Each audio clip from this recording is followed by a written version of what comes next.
خطوط میں استعمال ہونے والے مخصوص فعل ماضی کی مثال ہے کہ اس کام کو پولوس کے خط لکھنے کے وقت جو ہے وہ لحاظ سے نہیں بلکہ اس وقت کے لحاظ سے بیان کیا گیا ہے. جب کرنتھی اس خط کو پڑھیں گے تو اس وقت میں تو کوئی شک شبہ نہیں تیتس ہی یہ خط لے کر کرنتھس گیا اور وہ اس وقت تک کرنتھس کے لیے روانہ نہیں ہوا جب تک پولوس نے خط پورا نہیں کر لیا. آئیں خدا کے کلام میں سے 18ویں آیت کو ہم دیکھیں گے. اگلے 2 بھائیوں کا ذکر ہے, ٹھیک ہے. ایک تو تیتس ہو گیا. 18ویں سے 22ویں آیت میں 2 بھائیوں کا ذکر ہے جو کیا کرتے ہیں, چندے کے کام کے لیے تیتس کے ہمراہ گئے تھے. پہلے کا ذکر آیت 18 تا 21 میں ہے اور دوسرے کا ذکر آیت 22 میں ہے, لیکن نام کسی کا نہیں دیا گیا.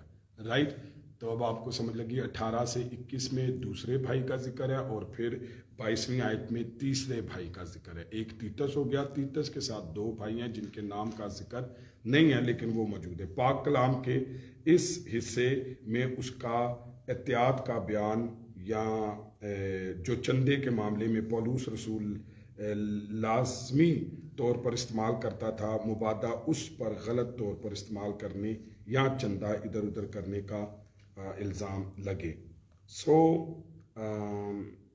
پڑھ دیجیے ذرا 18ویں آیت. اور ہم نے اس کے ساتھ اس بھائی کو بھیجا جس کی تعریف خوشخبری کے سبب سے تمام کلیسیوں. ہم نے تیتس کے پاس اس بھائی کو بھیجا جس کی تعریف کیا, جس کی تعریف خوشخبری کے سبب سے, جس کی تعریف خوشخبری کے سبب سے ہے, تمام کلیسیوں میں ہوتی ہے. تمام کلیسیاؤں میں ہوتی ہے. کلیئر ہوگی آیت. یہاں پر جو بھائی اس لیے اس کام کے لائق تھا کہ خوشخبری کے سبب سے تمام کلیسیاؤں میں اس کی کیا ہوتی تھی, تعریف ہوتی تھی, اس لیے اس کو اس کے ساتھ بھیجا گیا. مفسرین میں بہت اختلاف رائے کہ پولوس کا اشارہ کس شخص کی طرف ہے. بعض کہتے ہیں لوکا ہو سکتا ہے اور بعض کہتے ہیں سلاس ہو سکتا ہے اور بعض کہتے ہیں تروفیمس کا نام لیتے ہیں. لیکن اندازے لگانے سے ہم کلام کے اس حصے کی روح کو بھول جاتے ہیں. کدی کدی سے اندازے اچھی لگ جانے, نہیں جی ہو سکتا ہے, لوکا ہو سکتا ہے, سلیاس ہو سکتا ہے اور جو ہے وہ تروفیمس ہو سکتا ہے, تو پھر ہم جو بات ہے اس کو بھول جاتے ہیں. پولوس نے اس شخص کو کیا کہا, بلا ارادہ گمنام نہیں رکھا. حقیقی شاگردیت میں اکثر بے نامی غالب رہتی ہے. واو ونڈرفل. جب آپ حقیقی ہوتے ہیں نا تو پھر آپ کو نام کی پرواہ نہیں ہوتی. میں ویکھیا جنہ بندہ نیک دی جگہ فیک ہوتا ہے اتنا ہی بس اپنے نام دے پیچھے بھجدا پھردا ہے, اور بلکہ وہ ایسی جگہوں ایسی تھاؤں پر جانا پسند کرتا ہے جتھے وہ نام ہو جائے. اور کبھی کبھی وہ اپنے ہدیے, چندے, زکاتے اور چیزیں اس لیے کرتا ہے کہ اس کا نام ہو جائے, اور یہ عادت ہمیں جسمانی طور پر پڑی ہے. لیکن حقیقی شاگرد کے نام ہمیشہ رہ جاتے ہیں, وہ گمنام ہی رہ جاتے ہیں, اکثر بے نامی غالب ان پر رہتی ہے. پولوس نے اس شخص کو حقیقی اس چھوٹی لونڈی کو بھی بے نام ہی رکھا گیا تھا جس کو نعمان کی زندگی میں استعمال کیا گیا. دیکھا آپ نے نعمان کی زندگی کا پرانے عہد نامے میں کتنا بڑا معجزہ ہے, لیکن اس بچی کا نام بھی آج تک نہیں بتایا گیا, لیکن اس کا کردار آج بھی جو ہے وہ بائبل مقدس میں ایک بہت بڑا کردار ہے کہ اگر وہ اپنے نبی کی بات نہ کرتی, اگر وہ اپنے اس علاقے کی بات نہ کرتی اور اپنے نبی کی صفت کی بات, برکت کی بات نہ کرتی, تو نعمان جیسا کوڑی کبھی بھی شفا نہ پاتا, تو وہ بھی گمنام رکھی گئی. اور جس لڑکے نے اپنی روٹیاں اور مچھلیاں خداوند یسوع کے حوالے کر دی تھی اس کا نام بھی کیا ہوا تھا, بتانا مناسب نہیں سمجھا گیا. اب سوچئے کتنے نام ہو گئے. اس بھائی کی خوشخبری کے سبب سے اس کو اس کے ساتھ بھیجا گیا, اس کا نام نہیں بتایا گیا. پھر اس لڑکی کا جس نے نعمان کو کہا تھا اگر میرا نبی یہاں ہوتا تو پھر تو شفا پا جاتا, تو پھر اس نے پتا کیا وہ نبی کہاں ہے, وہ الیشا کے بارے میں بتا رہی تھی, پھر وہ وہاں پر گیا اور اس نے شفا پا لی. اس بچی کا نام بھی نہیں بتایا. 5 روٹیاں جو ہے 2 مچھلیاں, بہت بڑا معجزہ, اس بچے کا نام بھی نہیں بتایا گیا. سو کبھی کبھی نام کے پیچھے نہ رہا کریں، آپ کا کام جو ہے وہ اس کو کر دیجیے خداوند کے جلال کے لیے، اور آپ کی خدمت جو ہے وہ بولے آپ خداوند کے نام، خداوند کے جلال کی خاطر۔ آئیں کل جو ہے ہم 19ویں آیت دیکھیں گے۔ آئیں اپنے سروں کو جھکائیں، اپنی آنکھیں بند کریں، آج کے کلام کے لیے خدا کی شکر گزاری کرتے ہیں۔ پھر ہم تیسرے بھائی کو بھی دیکھیں گے، لیکن پہلے اس کے بارے میں ہم نے اب تک یہ سیکھا ہے تو 21ویں آیت تک، اور پھر سیکھیں گے اور 22ویں میں تیسرے بھائی کو دیکھیں گے۔ سو آئیں خدا نے جو کچھ ہمیں 8ویں باپ اور 9ویں باپ میں دینے کے بارے میں سکھا رہا ہے، میری دعا ہے کہ خدا چونکہ ہم سے کلام کر رہا ہے تو یقیناً ہمیں اس کی ضرورت ہے، اور یہ کلام ہمارے لیے ہی ہے، اور جو کوئی اس کو سنے گا وہ ضرور اسے قبول کرے، تاکہ خدا اس کی زندگی میں جو کرنا چاہتا ہے، بولنا چاہتا ہے، بتانا چاہتا ہے وہ پورا کرے۔ کیونکہ مقدونیہ نے ایسا کیا تھا، لیکن کرنتھس کو سیکھنے کی ضرورت تھی، تو آج مجھے اور آپ کو بھی سیکھنے کی ضرورت ہے۔ آئیں بنش کے ساتھ مل کر آج کے کلام کے لیے، باقی عبادتوں کے لیے شکر گزاری کرتے ہیں۔ جتنوں کی پریئر ریکویسٹ ہے ان کے لیے آ جائیں جلدی سے، پھر میں ہٹوں گا، اور آئیں باقی لوگ بھی دعا کریں۔